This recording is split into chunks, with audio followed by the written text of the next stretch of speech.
Sometimes it's the best way to figure out where you're going. Your life will never be a straight path. I began at Fordham University as a pre-med student. I took a course called cardiac morphogenesis. I still can't say it.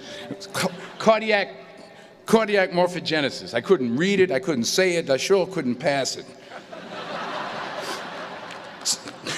So then I decided to go into pre-law, then journalism.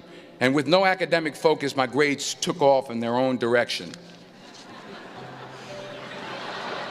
Yeah, down. I was a 1.8 GPA one semester, and the university very politely suggested that it might be better to take some time off. I was 20 years old. I was at my lowest point.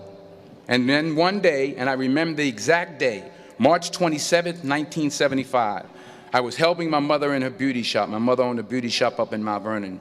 And there was this older woman who was considered one of the elders in the town. And I didn't know her personally, but I was looking in the mirror, and every time I looked at the mirror, I could see her behind me, and she was staring at me. She just kept looking at me. Every time I looked at her, she kept giving me these strange looks. So she finally took the dryer off her head and she said something I'll never forget. First of all, she said, "Somebody give me a piece of paper. Give me a piece of paper." She said, "Young boy, I have a prophecy, a spiritual prophecy." She said, "You are going to travel the world and speak to millions of people." Now, mind you, I'm 20 years old. I'm flunked out of school. In fact, like a wise ass, I'm thinking to myself, maybe she's got something in that crystal ball about me getting back into school next fall. But maybe she was on to something, because later that summer, while working as a counselor at a YMCA camp in Connecticut, we put on a talent show for the campers. And after the show, another counselor came up to me and asked, "Have you ever thought about acting? You're good at that."